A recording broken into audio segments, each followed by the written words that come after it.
congreso hermoso del ministerio de Hadasha, que este año se unía con el ministerio de Mujeres con Propósito. Y damos la gloria al Señor porque nuestra casa sea una casa de bendición, amén. Sea abierta para que ayer mujeres aceptaron al Señor.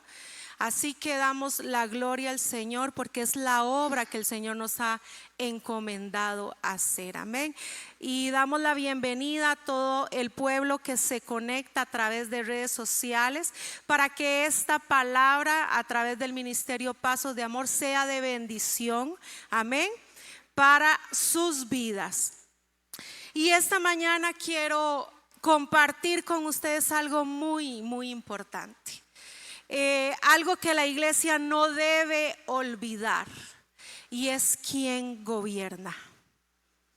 ¿Quién gobierna?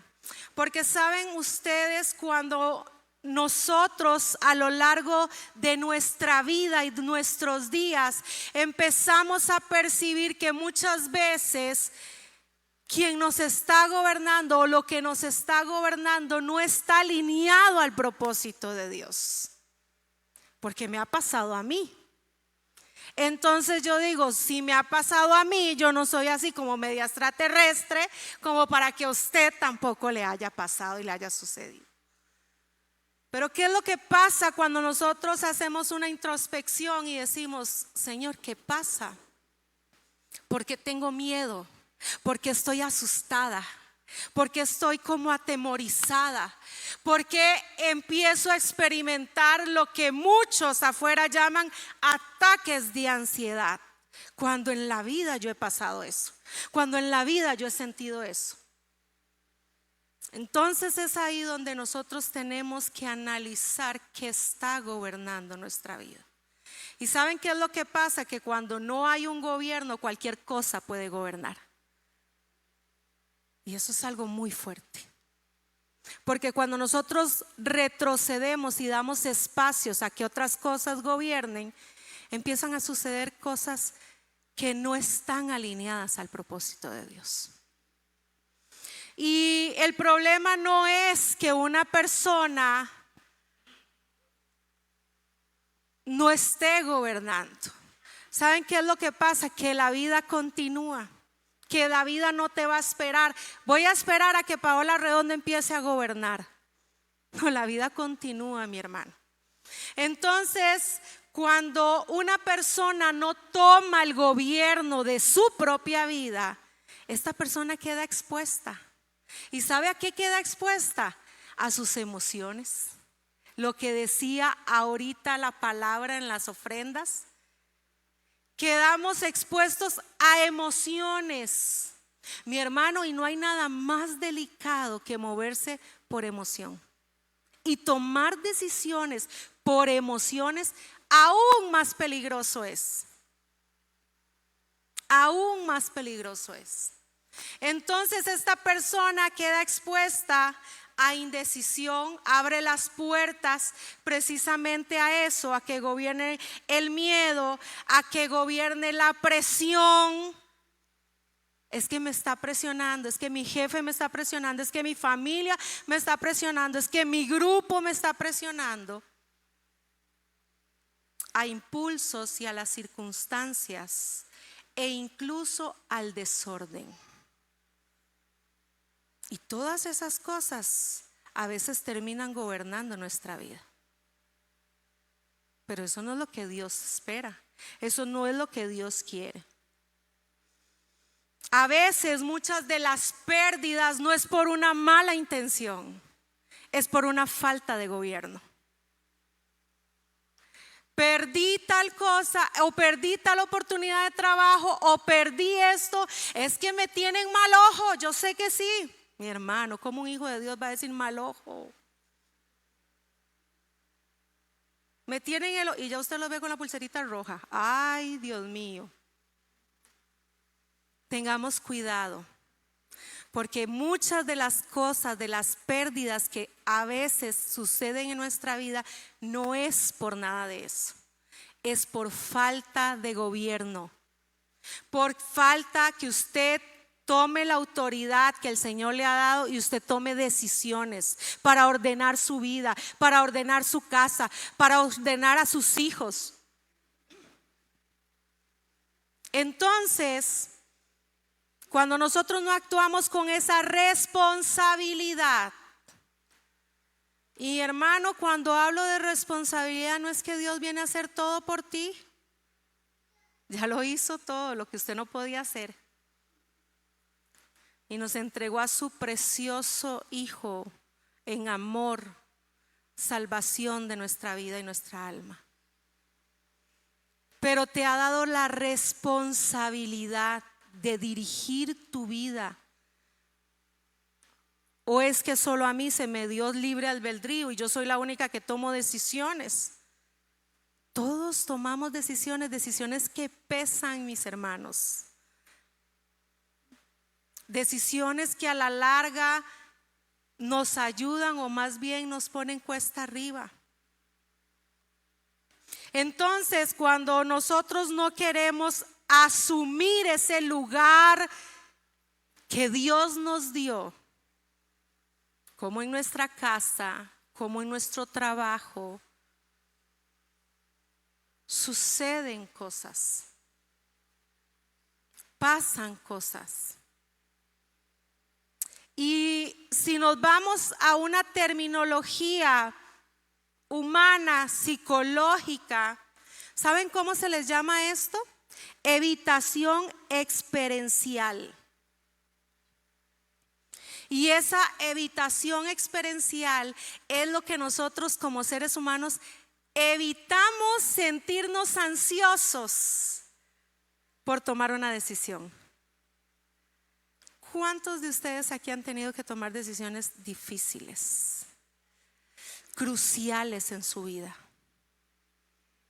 Mi hermano, y usted le tiembla todo. ¿Cuántos jefes de hogar aquí han tenido que tomar autoridad en su casa, el gobierno de Dios en su casa y ordenar su casa? Fácil no es. Mire, cuando hay preadolescentes, hermano, evitamos, dígame si no, evitamos tener esos encontronazos y confrontamientos, dígame si no. ¿Y qué hacemos? Echamos para atrás. Tenemos ese síndrome de esa evitación experiencial. No quiero tener una mala experiencia. Evito tener una mala experiencia. Pero eso no debe ser así.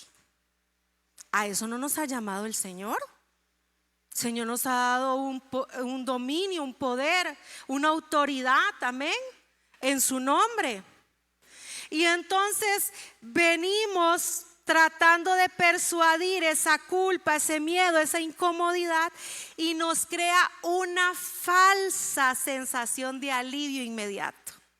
Cuando evitamos tomar esas decisiones o esos confrontamientos con nuestros hijos o con nuestros jefes o con nuestra familia, me da una falsa sensación de alivio. Ay, no pasó nada. Y dígame si no pasó nada, eso está ahí latente, en cualquier momento estalla, explota, porque es falso. Simplemente lo que hice fue evitar tomar una decisión, evitar algo que tenía que decir. Entonces, ese problema crece en silencio. Los hijos necesitan tener esa autoridad. ¿Saben qué es lo más duro y lo más triste? Es allá afuera. Muchos de esas personas en condición de calle, jovencitos, escuchar, es que yo lo único que quería era que me pusieran límites. ¿Cómo, mi hermano?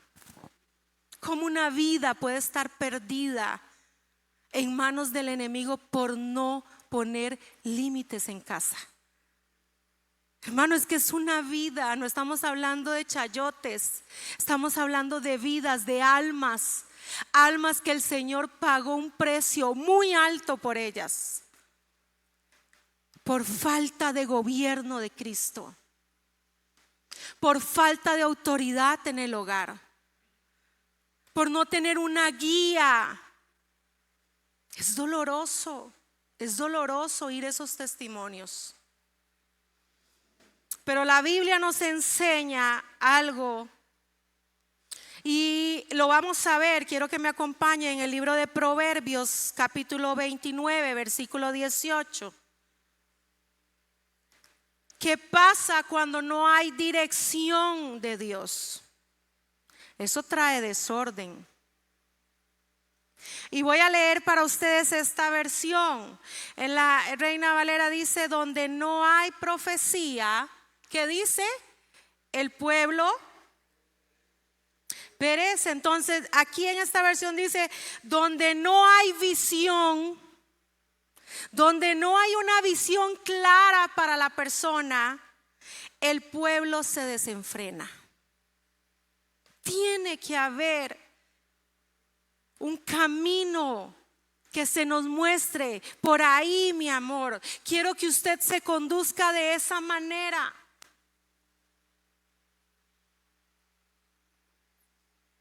Y también la palabra del Señor en Santiago 1:8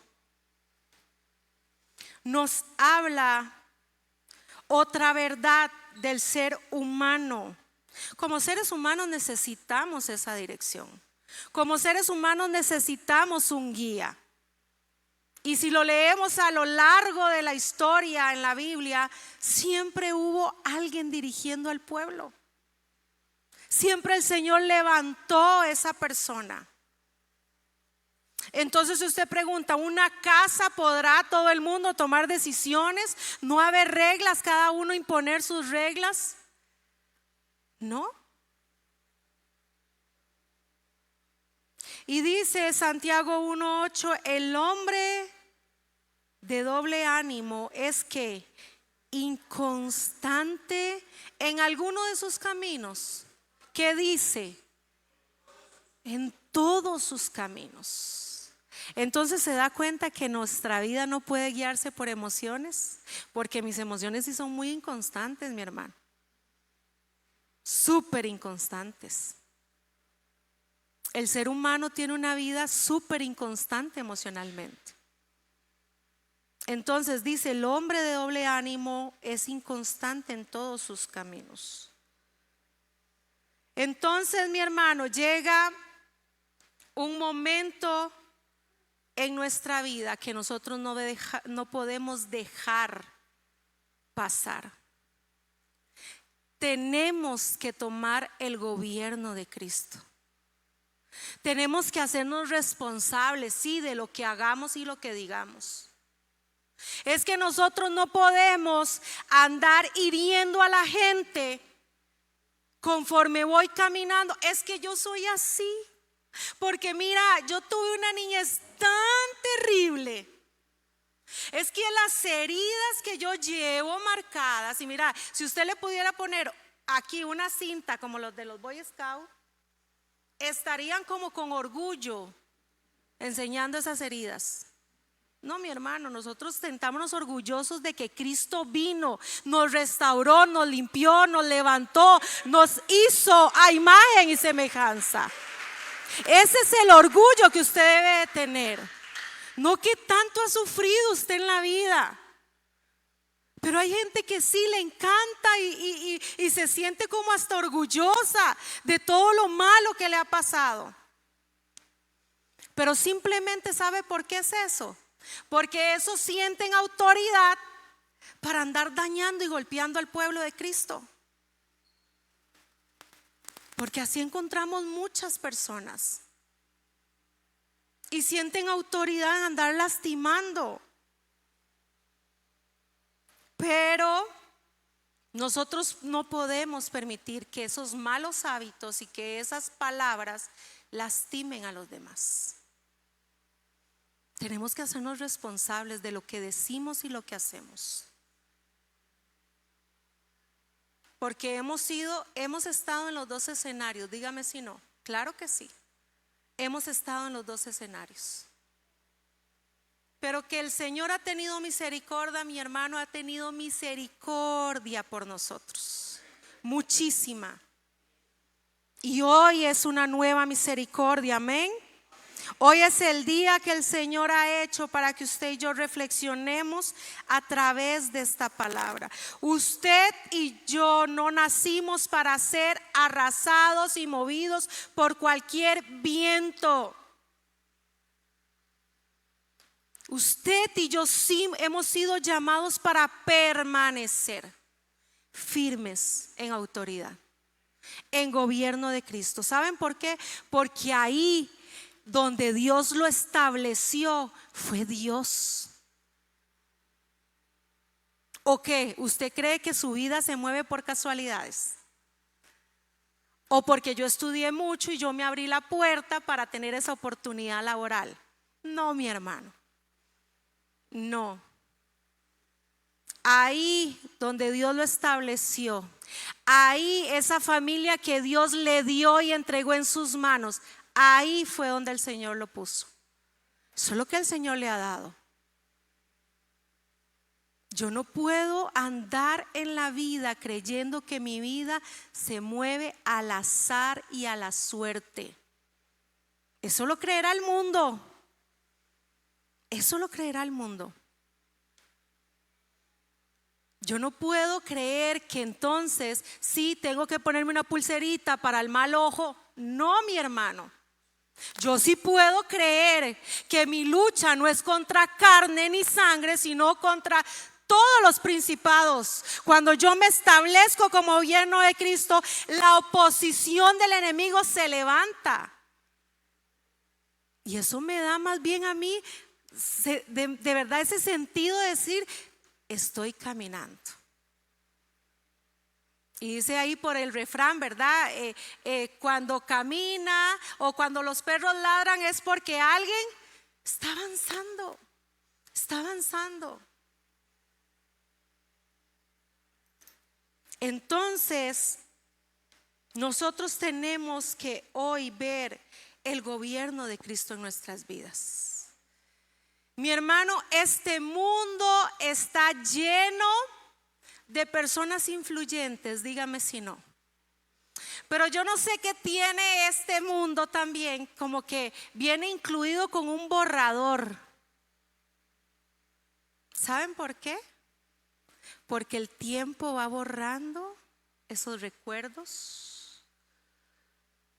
Y a veces usted dice, uy, esta persona, sea positivo o negativamente hablando, hizo tantas cosas buenas o hizo tanto daño, pero el tiempo va borrando y va borrando y va borrando y llega un punto donde ya la gente ni se acuerda de ese nombre.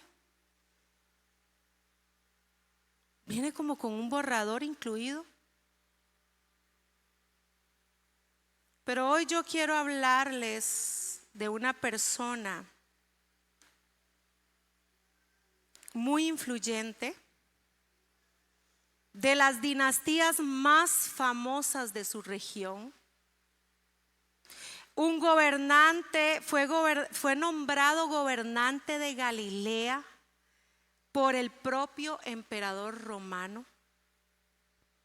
Y de hecho su nombre aparece más veces en el Nuevo Testamento que cualquier otro gobernante. Escuche qué currículum tiene esta persona. O sea, como cualquiera no era.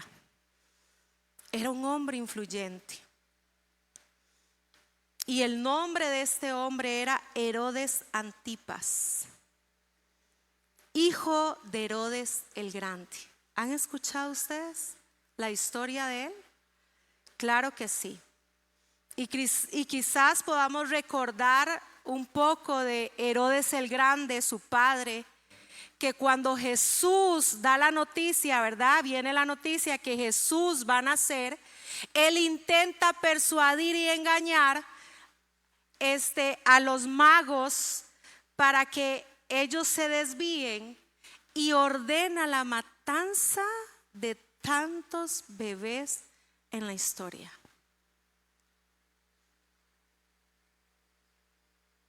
Y cuando Herodes el Grande muere, uno de sus hijos, que es Herodes Antipas, comienza a gobernar en Galilea. Y tenga esto ahí presente, porque más adelante lo vamos a retomar.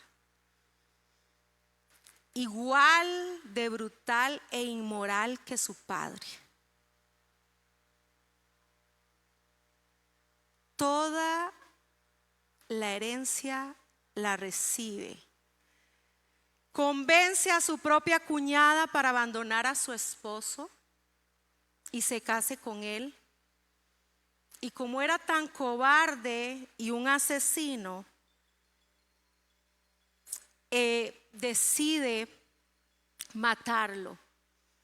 Y esta nueva esposa que tiene Herodes convence a Herodes a mandar a matar a Juan el Bautista. ¿Por qué? Porque es el que saca a la luz esta relación de pecado que se está dando. Y entonces Herodes cede ante esa petición de ella y decide mandar a matar a Juan el Bautista mientras está en la cárcel. Y vamos a verlo en Mateo 14:10. Vamos a ver lo que dice Mateo.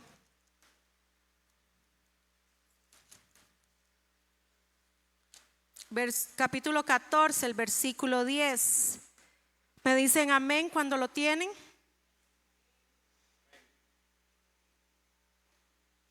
Y dice, y ordenó decapitar a Juan en la cárcel. Y dice el 11, y fue traída su cabeza, imagínense, como si fuera un gran trofeo. Le trae su cabeza en un plato a ella. Y será delante de este mismo Herodes que Jesús eventualmente va a ser juzgado. Entonces, una persona que es capaz de tal atrocidad, dígame si no hay maldad en su corazón. ¿Será él gobernado por Cristo? Jamás. Jamás. El gobierno del corazón tiene que ser Cristo, hermano. Ahora vamos a analizar esto. Si nosotros vemos una persona como Herodes, si hoy yo a usted le pido analice a Herodes, analice qué tanto poder tiene Herodes. Yo diría que limitado, aparentemente. Podía ser mandar a matar, quitar evidencia, callar. Parecía tener todo el control, dígame si no. Tener todo el poder, tener toda la influencia y sobre todo autoridad política en ese momento. Pero la historia revela otro final, no tan favorable para la vida de Herodes. ¿Saben por qué? Porque ahí quien gobernaba era el cielo. ¿Y saben cuál es la otra noticia? Hoy por hoy el cielo sigue gobernando. En nuestra vida el cielo sigue gobernando. Entonces, ¿por qué a veces nos sentimos atemorizados? ¿Por qué a veces evitamos tomar la responsabilidad o la autoridad que el Señor nos ha dado si el cielo gobierna aún? Herodes tenía un trono temporal, ¿cierto? Sí. Pero ¿saben qué? Dios tenía un trono eterno, eterno y para siempre. Amén. Así que debemos nosotros pensar, vivir y responder, mi hermano, ante el mundo con esa verdad grabada no solo en nuestra mente, sino en nuestro corazón, que nada la borre. El cielo gobierna mi vida, el cielo gobierna mi casa, el cielo gobierna en mi barrio, el cielo gobierna donde yo esté. Porque de Él lo he recibido todo. Es que el cielo no dejó de gobernar. Es que el cielo no dejó, no perdió poder cuando el Señor murió y resucitó. Es que a través del Espíritu Santo usted y yo hemos recibido ese poder. ¿Y por qué los traigo a esta parte de la historia en la Biblia? Porque quiero que veamos a un ser humano que conocía el gobierno de Cristo, que practicaba el gobierno de Cristo, y era nuestro Señor Jesús. Era nuestro Señor Jesús. ¿Y cómo actuó Él ante una amenaza como Herodes? ¿Y cómo actúa usted ante una amenaza? Es que a la primera, mi hermano, y se lo digo por experiencia propia, a la primera nos escondemos, nos sentimos atemorizados. ¿Saben por qué? Porque sí habrán personas por encima de nosotros, tal vez con, podríamos decir, mayor autoridad humana, con mayor gobierno político, que a cualquiera atemorizaría, a cualquiera haría echar para atrás y decir: ¿está seguro que usted se quiere enfrentar hacia él o hacia esa persona, hacia esa situación, hacia ese banco? Póngale el nombre que quiera. Sí, mi hermano, humanamente sí. Humanamente nuestros pensamientos son tan finitos que decimos: no lo voy a lograr. Pero cuando yo reconozco el gobierno de Cristo en mi vida, yo digo: aquí yo voy con el Señor de los señores, con el gran yo soy, con el que no ha perdido una sola batalla. Es que esa es la autoridad y el gobierno de Cristo. Entonces, por eso quiero que veamos y analicemos estos principios de qué es permitir que el gobierno de Cristo se establezca en mi vida. Hermano, la iglesia tiene que permitir que Cristo la gobierne, no el miedo, no las circunstancias. Porque ¿qué pasaría si en este momento al pastor cruza por ahí un oficial y le dice: ustedes no tienen permitido de predicar la palabra? ¿Será que el pastor va a encerrar y todo, y aquí se acabó todo, si los vi no me acuerdo? Es que lo que se ha pagado, lo que se ha trabajado por la iglesia, es porque el Señor ha puesto en el corazón del pastor, de los pastores, el propósito de Él. A ver, a lo largo de la historia hemos visto la persecución de la iglesia. Y el pastor la otra vez compartía con nosotros cómo es la situación allá en China. Y veíamos un poco políticamente hablando cómo está China, y a veces nosotros decíamos: pero ¿qué es esta incoherencia de cómo ellos viven? Son los productores número 1 en ventas en Biblias. Pero no permiten leer la Biblia. Lo ven como un negocio. Ellos lo ven como un negocio, pero el propósito de Dios es otro. Ellos están pensando, mire, en producir, y el Señor está pensando en que hasta en lo último de la tierra esa palabra llegue. Hay propósito de Dios. Y las circunstancias nunca van a ir por encima del propósito de Dios. Y los Herodes nunca van a estar por encima del propósito de Dios. Nunca, nunca, mi hermano. El Señor, el creador del cielo y de la tierra, está en completo control de tu vida y mi vida. Y con eso yo me tengo que acostar, con eso yo me tengo que levantar, con eso yo tengo que pasar los 24 horas del día, los minutos de mis días. Esa es la verdad que yo tengo que tener grabada en mi corazón. Porque si eso gobierna mi vida, nada más la va a gobernar.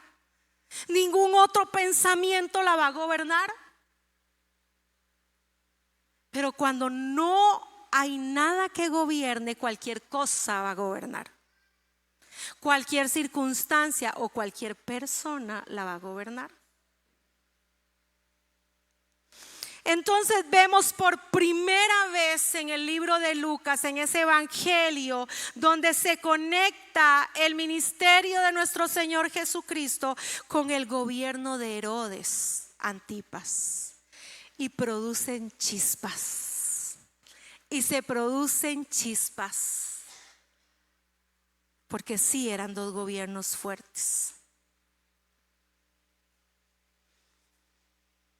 Hemos escuchado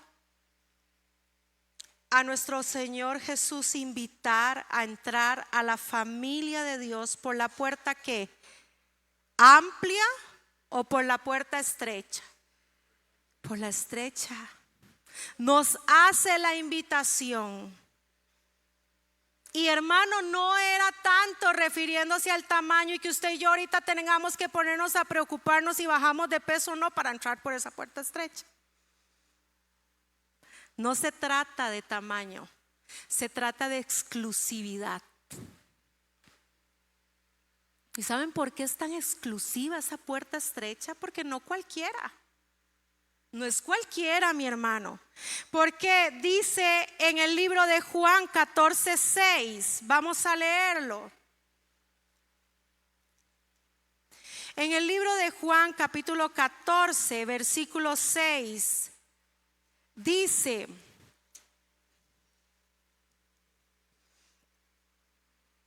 Jesús le dijo, yo soy ¿qué? El camino, la verdad y la vida. Y algunos podrán venir al Padre. No, dice nadie. ¿Quién es?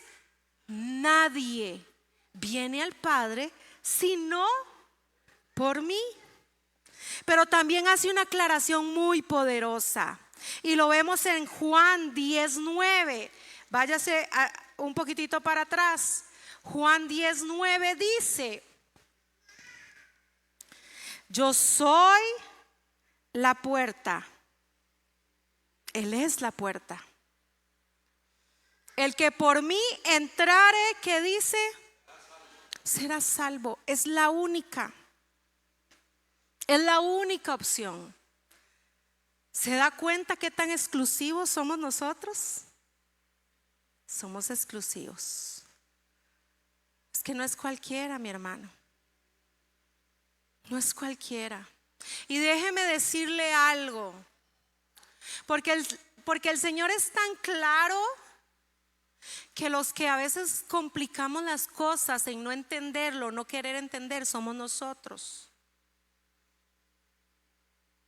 Pero cuando la palabra del Señor nos dice que el reino de los cielos solo lo arrebatan ¿quiénes? Entonces ya nada más nos enfatizamos en eso, tengo que ser valiente, pero no nos enfatizamos que cuando yo le digo, no dice que el reino de los cielos lo toman, no dice que el reino de los cielos lo piden, ¿Qué dice? ¿Qué palabra específica? Dice que yo tengo que arrebatar. A ver, ¿ha tenido que usted que arrebatar algo? Porque tiene usted la necesidad de arrebatar, porque nadie no se lo quiere dar. O sea, porque no es fácil de tomar. Yo tengo que pelear por esto. Mi hermano, y si creemos que en nuestra vida todo va a ser color de rosa, y que por haber aceptado al Señor Jesús, la iglesia puede dormir en paz y tranquila, ya no tiene que orar, ya no tiene que ayunar, ya no tiene que congregarse, porque ya todo está hecho, estamos muy equivocados. Porque el reino de los cielos lo tenemos que arrebatar. Tenemos que pelear todos los días. ¿Pelear qué? El estar firmes, hermano. El mantenernos firmes. El domingo pasado el grupo de danza nos hacía ver esta hermosa danza, como centinelas tenemos que estar. Mi hermano, que cuando el esposo venga, su lámpara esté encendida. Su lámpara tenga aceite. Eso es velar. Eso es arrebatar todos los días. Es no permitirle al enemigo que venga con sus artimañas y engaños a nuestra vida. Pero sucede algo después de esta invitación que el Señor Jesús hace y nos muestra el libro de Juan. Y es en Lucas 13:31. Y en Lucas 13:31, después de esa invitación que hace el Señor Jesús a entrar por la puerta estrecha, sucede algo inesperado. Y dice que es interrumpido nuestro Señor Jesús. ¿Y qué dice? Aquel mismo día, ese mismo día que el Señor estaba diciendo, haciendo esa hermosa invitación, llegaron unos fariseos diciéndole: sal y vete de aquí. ¿Por qué? Quiere matarte. Usemos la empatía. Póngase en los zapatos de Jesús. Que hoy le toquen la puerta y que le digan: desocupe esta casa porque lo van a desalojar. Desocupe esta casa porque vienen por usted. Era algo así.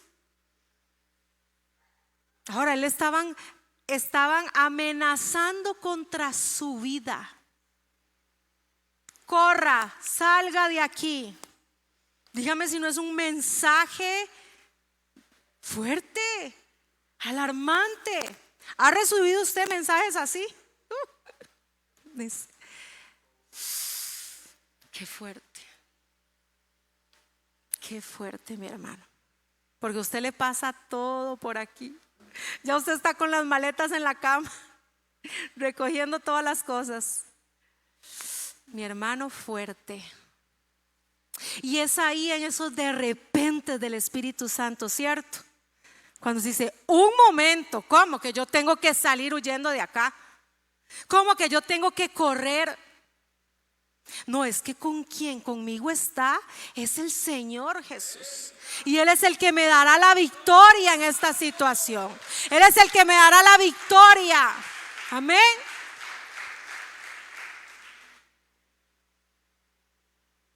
En el Evangelio de Mateo nos muestra lo que está pasando con Herodes en ese momento. Herodes está siendo atormentado.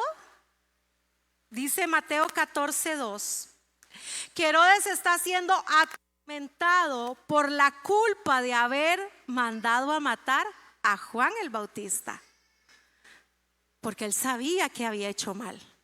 A pesar de todo, él sabía lo que estaba haciendo.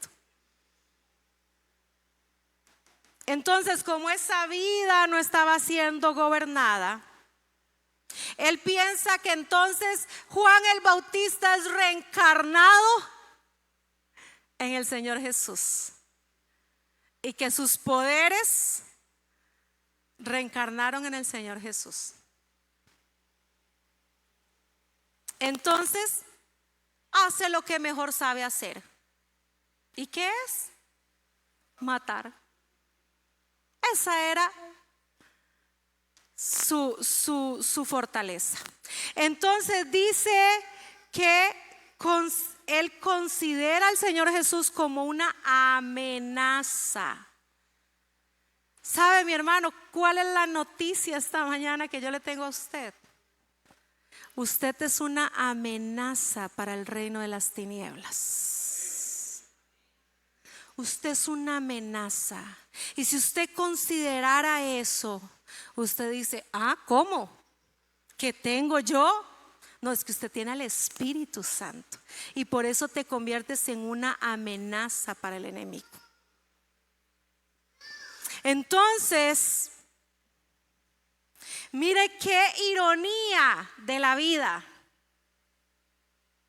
Porque ¿qué es lo que está hablando en Lucas capítulo 13, el versículo 31?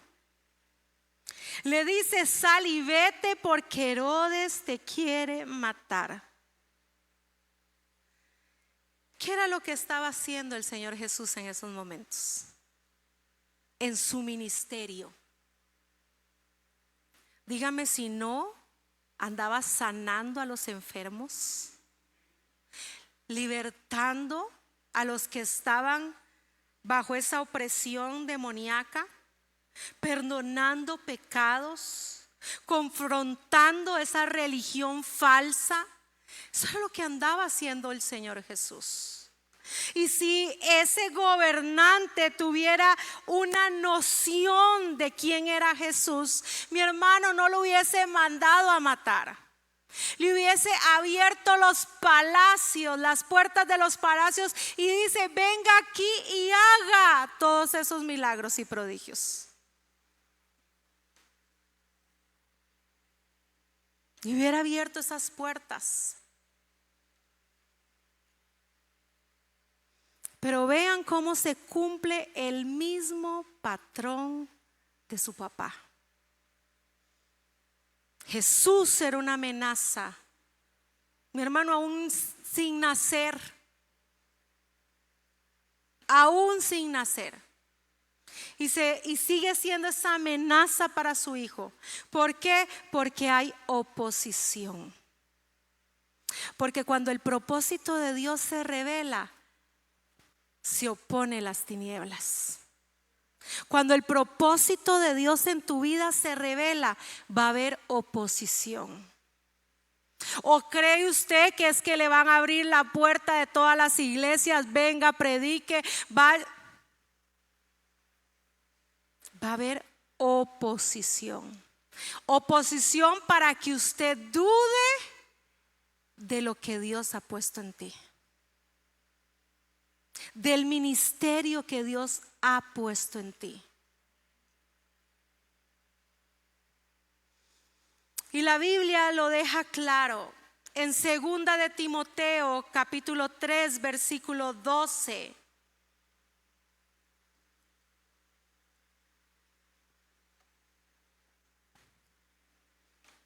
Y dice, 2 de Timoteo capítulo 3 versículo 12, y también que dice, todos los que quieren vivir piadosamente en Cristo Jesús, ¿qué va a pasar?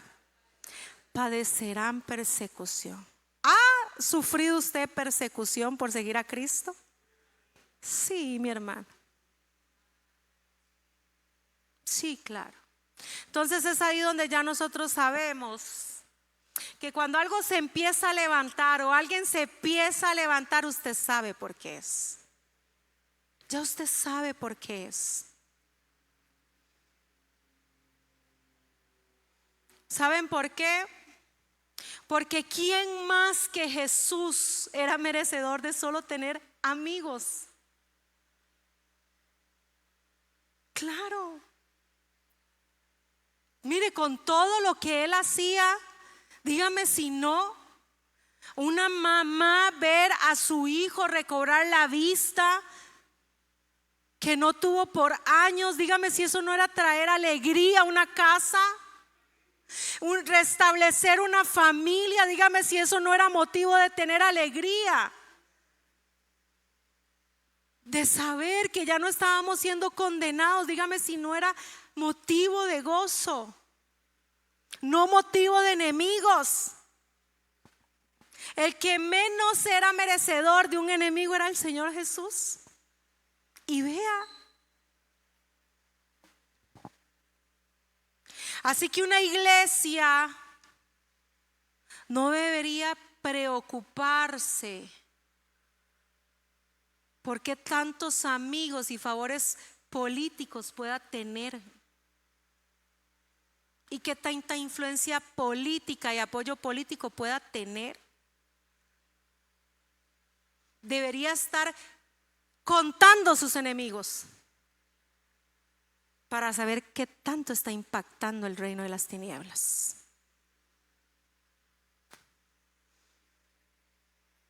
Servir a Dios no va a eliminar nuestros enemigos, no va a eliminar nuestros problemas o las circunstancias difíciles, mi hermano, sino que a veces se multiplican, ¿verdad? ¿Siente usted?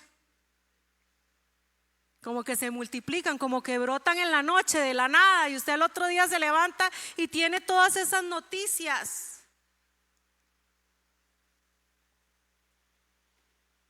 Estos fariseos traen esta noticia al Señor Jesús no porque estuvieran preocupados de su vida, no porque les interesara mucho conservar la vida del Señor Jesús, si más bien ellos mismos ya estaban planeando cómo matarlo, cómo acabar con su vida. Lo que estaban haciendo era querer traer miedo para que él saliera huyendo, se fuera a Jerusalén y quedara bajo la autoridad tribunal religiosa. Eso es lo que estaban buscando. Vean todo lo que tenían planeado. ¿Te han sacado de algún lugar injustamente? ¿Te han hecho a un lado en algún momento injustamente?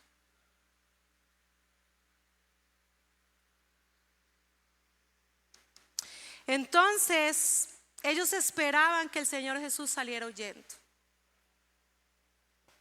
Pero el gobierno y la autoridad estaban sobre su vida. Y él lo sabía, lo conocía. Pero ¿qué pasa? Hoy usted y yo sabemos y reconocemos ese gobierno, ¿o no? Sí, sí, lo sabemos y lo reconocemos. Pero hay algo que está pasando ahí. Porque entonces a veces no vemos que produzca el mismo efecto del Señor Jesús.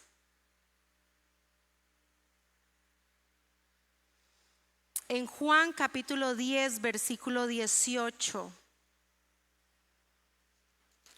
En Juan capítulo 10, versículo 18 vamos a ver este reconocimiento del gobierno de Cristo. Él lo sabía, él lo sabía. Dice, nadie, hablando de esa autoridad, nadie me la quita, sino que yo de mí mismo la pongo. ¿Qué dice? Tengo poder para tomar, tengo poder para ponerla y tengo poder para volverla a tomar. Este mandamiento recibí de mi Padre. Él sabía quién era. Él sabía lo que portaba. Ya Herodes había mandado a matar a Juan el Bautista y ahora quieren matar a Jesús. Ese es el contexto. Jesús se había ganado un enemigo. Pero tenemos que aprender a actuar como Jesús, a hacer lo correcto ante la oposición. ¿Y sabes qué es? No es que estés fuera de la voluntad de Dios. Todo lo contrario. Es porque precisamente estás dentro de ella que suceden estas oposiciones de las tinieblas. Es por eso.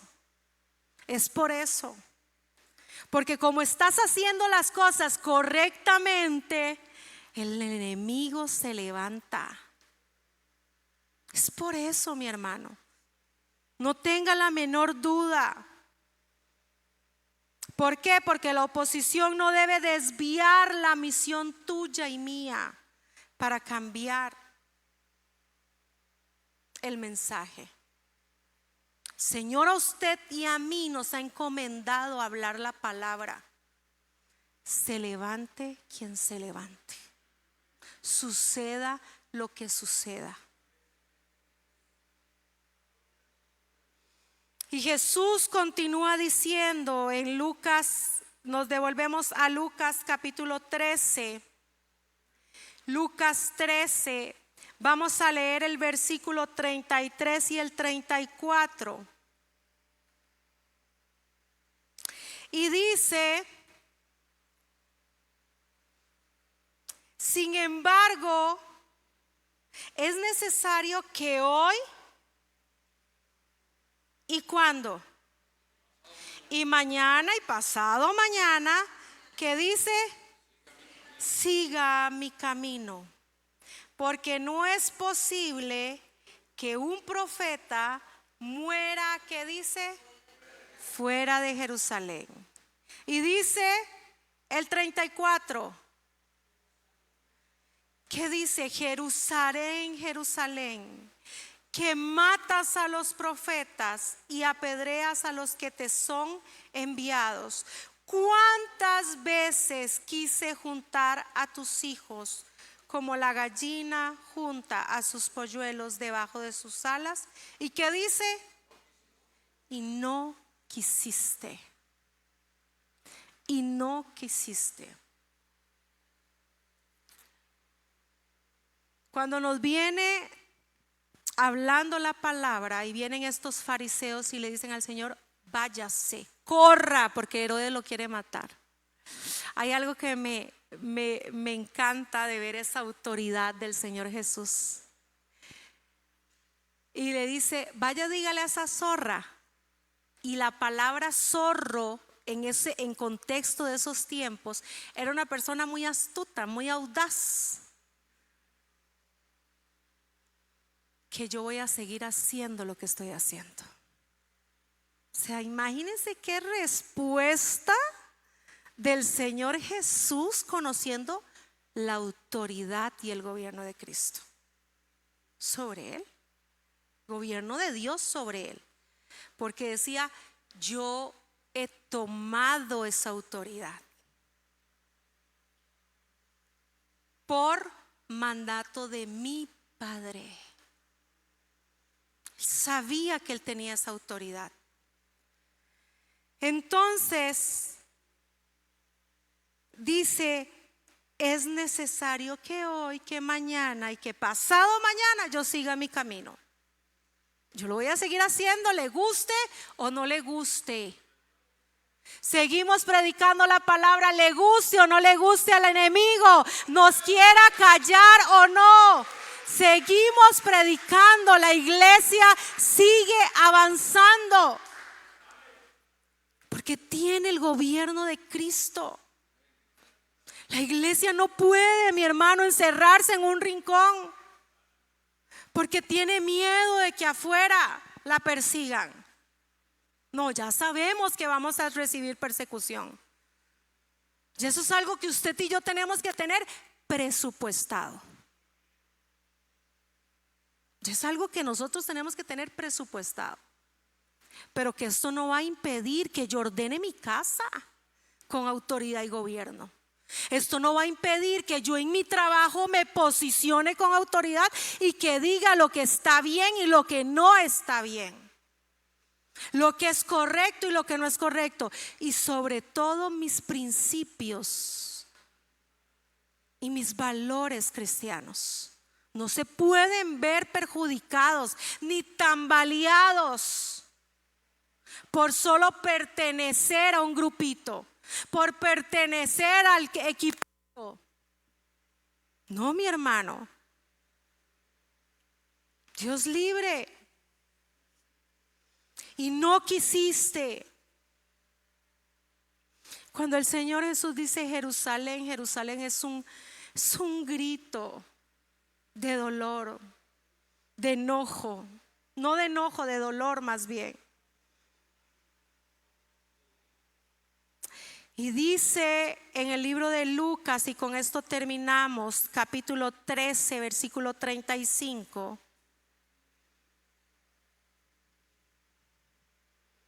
Les dice el Señor Jesús: os digo que no me veréis más. ¿Qué dice? Hasta que llegue el tiempo en que digáis: bendito el que viene en el nombre del Señor. Y ese día que digamos bendito el que viene en el nombre del Señor, sabemos y reconocemos que hasta el último aliento de nuestra vida el Señor nos mantuvo firmes. Pero mi hermano, no olvide que Él no es el que hace todo, que sobre usted y sobre mí recae la responsabilidad de gobernar con autoridad.